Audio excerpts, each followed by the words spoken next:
Hello guys, welcome back to our channel, and for today, ito na yung pinakahihintay ng iba nating mga viewers. Itong ating 4-in-1 na car wash prototype. So bago natin simulan yung tutorial, i-demo muna natin ulit itong ating prototype at kung paano siya gumagana.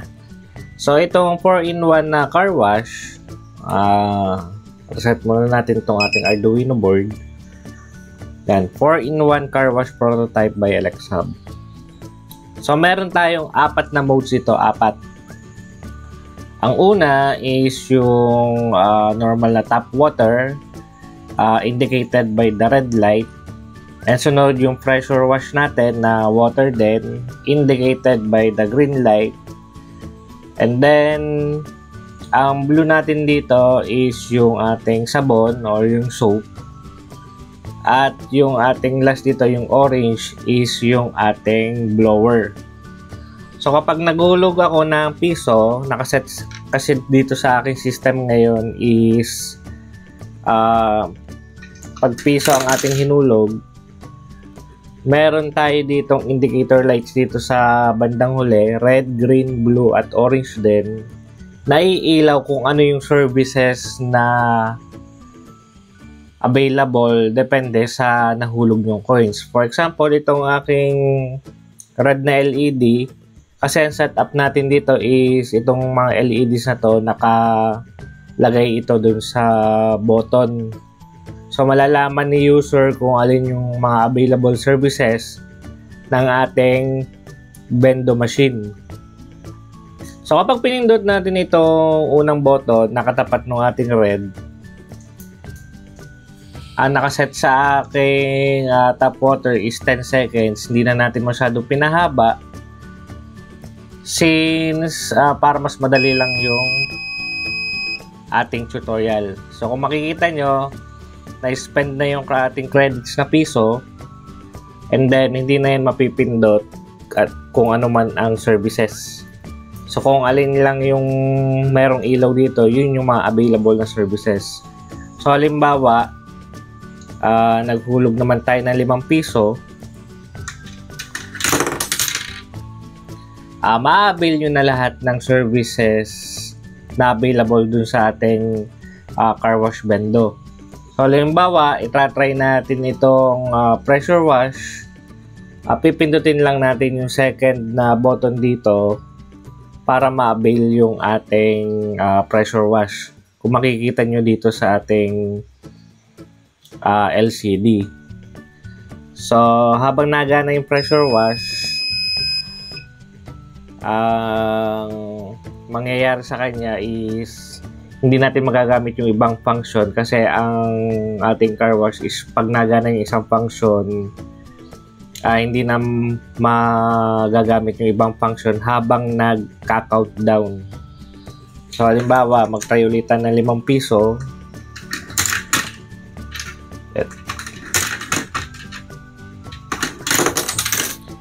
Okay. So, halimbawa, nag-tap water lang tayo dito. Yan. So, iilaw yung red na LED. Kasi itong mga LEDs na to, ito yung ko-connect natin sa ating SSR, Solid State Relays. Ito ay indication lang nung output natin sa ating mga relay. So, kapag na-spend na natin yung piso, mababawas yan dito. So, ang available services na lang is yung ating tap water. So, para ma-avail natin yung iba, dadagdagan natin yung ating credits dito, huhulog tayo ng piso.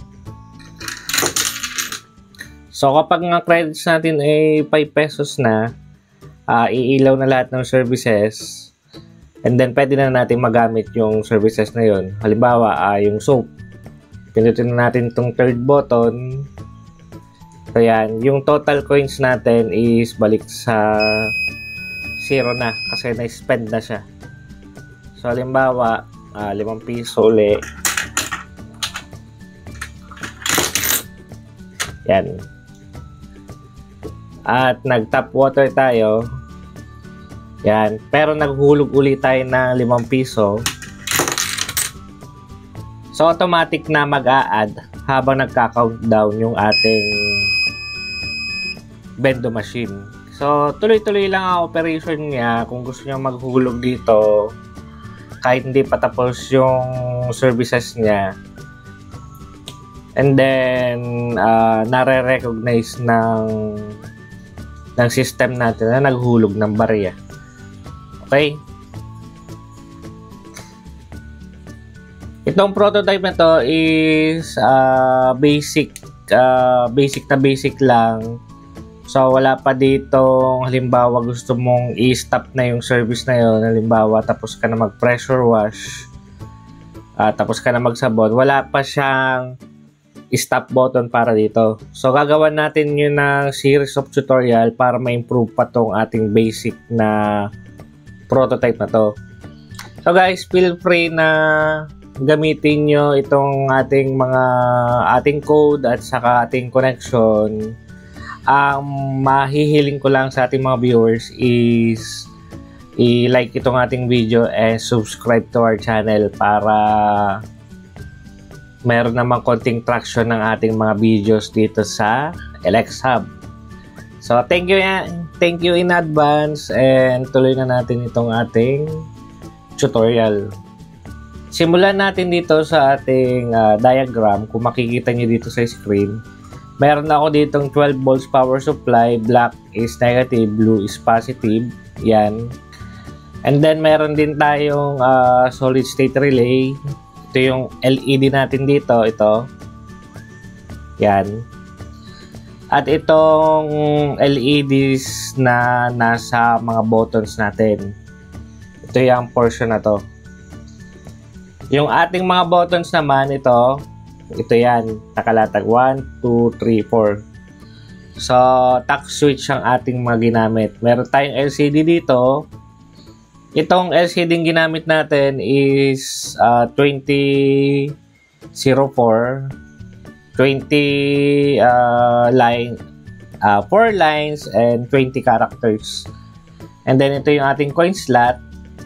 Itong mga pins na iba dito, wag nyo na itong masyadong pansinin. Hindi ko lang makitaan ng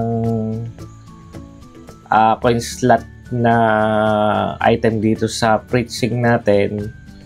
So, ang pinaka-importante naman is itong 12 volt signal sa ground. Ito yung common na connection dun sa ating coin slot dito sa Pinas.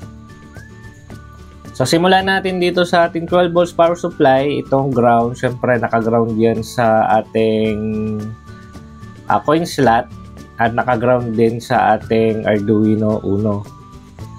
And then, yung ating 12 volts, papunta yan sa ating coin slot. 12 volts ang ating coin slot. And then, papunta rin siya dun sa 12 volts sa V-in ng ating Arduino Uno. So, yung 12 volts, papasok sa V-in ito. And then, i-regulate yan ng ating Arduino para maglabas siya ng mga 5 volts. And then, ang ating solid state relays, meron tayo ditong zoom na natin. Yung una natin, yung pin 8. Ito ay para dun sa tap water. Pin 9, dun sa ating pressure wash. Pin 10, para dun sa ating sabon. And pin 11, para sa ating blower. So, may corresponding yan na LEDs din dito kapag gumagana na yung ating mga buttons. So, syempre, select tayo dito ng kung anong services ang ating gagamitin. So, halimbawa, itong button 1, yan ay pin 4, pin 5 yung ating pressure wash. Makita nyo dito. Pin 6 naman, ito yung ating soap at pin 7 yung ating blower. So, pinagsunod-sunod na natin ito, pinilit na natin sunod-sunod para hindi na kayo malito. Para naman sa LED light ng ating mga button, ito yung una. So, ito yung sa tap water, pin A0. Ang sunod is pin A1, and then pin A3 ang ating sabon, at pin A4, A3. A2 yung ating sabon, at yung blower natin is A3. Okay, so yung LCD naman natin is katulad pa rin ng dati, yung ground. Yung VCC natin is galing sa 5 volts ng ating Arduino. And then yung SDA natin, A4, and yung SCL pin is yung A5. For the coin slot naman, meron tayong 12 volts nga kanina. Yung signal pin natin, naka-diretso na yan sa pin 2. Kasi yung iba, ginagamitan pa daw nila ng resistor para ma-pull up yung ating pin na to. Pero sa code na natin dadaanin tong ating pin na to para mai-pull up natin. And then for audible alarm, meron tayo ditong sa pin 13 na buzzer at nakakonekta siya sa ground ng ating Arduino. Okay guys, so since SSR ang gagamitin natin, solid state relays, hindi siya magko-consume masyado ng power, kaya okay na itong ang power supply natin is 12 volts 2 amps ang gamit ko dito na adapter na available din sa Elexhub. Okay, so kung hindi pa kayo maalam gumamit ng solid state relays, pwede nyo bisitahin itong ating channel para dito sa tutorial ng ating solid state relays. So dito sa right side ng screen nyo, makikita nyo yung paggamit natin ng solid state relays. So bago natin i-continue, i-pause lang natin itong ating video ng konti para makita nyo. So color coded yan para hindi kayo masyadong malito. Yan, pwede nyo lang yang i-zoom para mas malinaw yung ating mga connection. Okay guys, so next naman natin is itong ating code. So Vendo 4-in-1 by Elexhub. So prototype to na ginawa natin para may share dun sa ating mga viewers since nare-request nila to, ito tutorial na to. Okay, so meron tayo dito, ito yung portion na to. Itong una natin is nagseset lang tayo ng mga pins. Halimbawa itong relay. Since solid state relay, meron tayong 8, 9, 10, 11. Water, spray water. Ito yung sa pressure washer, yung soap, at saka yung blower. So, iwalay natin yan. Yung coin count natin, ito yung variable na nagsasave ng kung ano ang nahuhulog nating coins. So, papiyaw lang to, pero kung gusto nyo matuto ng Arduino coding, pwede nyo i-visit yung channel namin.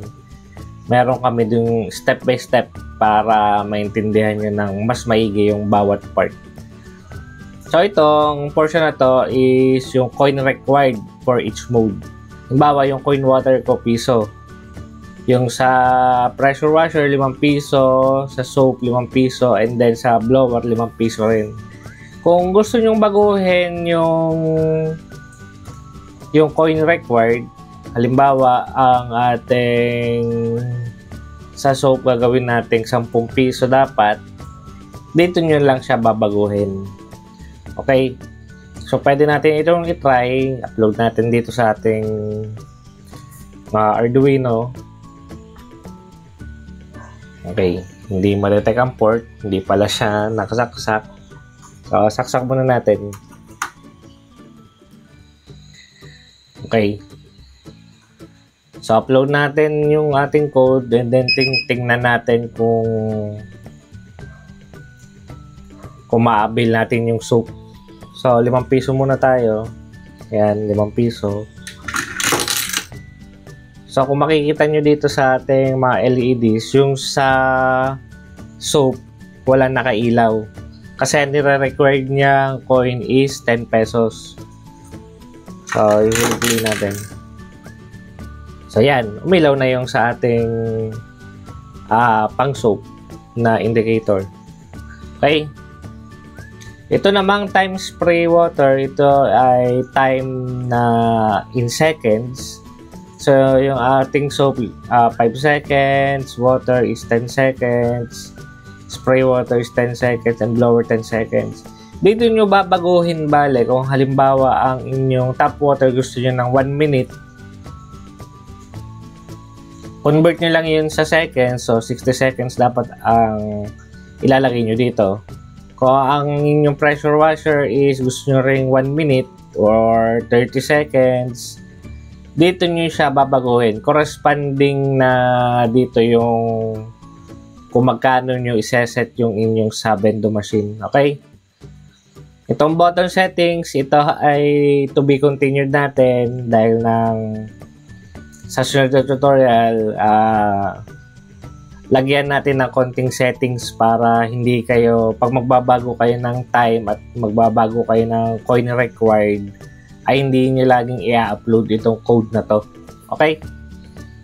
Kasi yung iba ginagawang business yung ganito, syempre, kapag ang umorder sa'yo is napakalayo sa'yo, hindi mo naman ma-uploadan yung Arduino na yun. Okay? So, kaya sa mga next nating video, lalagyan natin ng button settings para kung sinong may-ari ng bendo, kung sakaling gawin yung business is kaya nilang baguhin ng sila lang. Okay? Ang button light indicator, ito yung sa ating button para makita ni user kung ano yung available na services based dun sa hinulog niyang mga coins. Okay. Gawin na rin natin ito ng separate na tutorial kung paano maglagay ng LED sa loob ng push button. Yun yung mga push button na makikita nyo sa mga video machine. Okay. Ito yan. Okay. And then, gawa na lang natin yung tutorial sa sunod. So, current milli, start countdown. Kung 0 siya, hindi siya nagka-countdown. And then, pag 1, nagka-countdown. Ang mode natin, meron tayong 4 na mode. So, initially, 0 siya kasi nasa standby siya. Yung ating coin slot, sinet natin yan sa pin 2. Sa pin 2 nakakonect yung ating signal ng coin slot. In-input pull up na natin yan. Dito natin pinull up sa halip na lagyan natin ng resistor dun sa physical hardware niya. So, yung ating button settings, wala pa to. Yung ating mga relay is output yan. At saka yung mga light natin, output din. Yung button natin is input pull up. Since kung mapapansin nyo, walang mga resistor yan. So, sa code na natin, pinull up yung mga buttons natin. Okay? Para tipid din sa pyesa. Ito, attach interrupt. Ito yung nagde-detect kung merong coin na pumasok. Ito naman, pag may coin slot ka, automatic na mag-attach ka ng interrupt. LCD natin, kung ito yung title nyo, 4-in-1 car wash prototype, Alexab Electronics. Kung gusto nyo pangalanan ng inyo, dito nyo lang babaguhin yan, okay? And then, 2-second delay, i-clear nyo yung screen, and then, re-initialize na 0 yung count ng coin slot. Kasi yung iba, may problema na pagkabukas pa lang nung system niya, mayroong credits agad na piso. So ito, hindi ko rin maiwasan na nagka-credits ng piso halos palagi. So ang ginagawa ko, dinedelay ko yan ng 2 seconds and then sinisiro ko yung coin count niya para 0 yung initial na credits niya. Okay? Ito naman sa loop is, ito ay kapag merong ang coin count mo is greater than the coin ng water. So, kung ang coin ng water is piso, kapag greater than 1 ka or equal, at ang countdown mo is hindi pa nagsisimula, at pinindot mo yung iyong button, so papasok siya sa if statement na to na mag-i-start na siya ng countdown. Ngayon, pag nag-start na siya ng countdown, hindi na papasok sa mga sunod na if-else dito kasi kailangan yung start countdown natin is 0. Kung mapapansin nyo dito, yan, no? May nagre-request na kung pwede ba daw na sabay na gana. Pwede naman, pero testingin natin dun sa mga susunod na tutorial para at least sabay-sabay. Kuwari, dalawang motor, magkabarkada, gustong mag-car wash ng sabay, bromance. Okay? Pwede nilang sabay na gamitin yung ating 4-in-1 na car wash. Pero napakagandang idea rin kung tutusin dahil napaka-efficient yung machine mo, dalawa pinapagana at a time. Pero ang problema kasi doon, babaguhin din natin yung ating screen dito kasi ang dinidisplay niya dito is yung current na service na ginagamit ng ating bendo, ng ating car wash. Okay. So, pag nag-start ang countdown, yung ating mga light ng button natin, maglo-low na yan, indicating na hindi na siya mag-i-start ng another service habang nagka-countdown. So, ang mode natin ngayon is kapag dito tayo pumindot, may mode yan, sineset niya mode 1, 2, 3 at 4. So kapag mode 1, water yung tap water ang hinahay niya. And then kapag mode 2, yung ating pressure washer. Pag 3, yung sabon, soap. And then pag 4 ang mode is yung blower. So yung pag-countdown natin is nasa portion na to. Gumagamit tayo ng millis, yung internal timer ng ating Arduino, para mag-countdown siya ng accurate. So dito, dinidisplay natin sa screen kung yung time second niya, time remaining, and then yung total coins, yung coin count, current na coin count, and then yung mode natin, kung siya ba ay ang mode niya ay naka-standby. Pag walang siyang process, standby siya.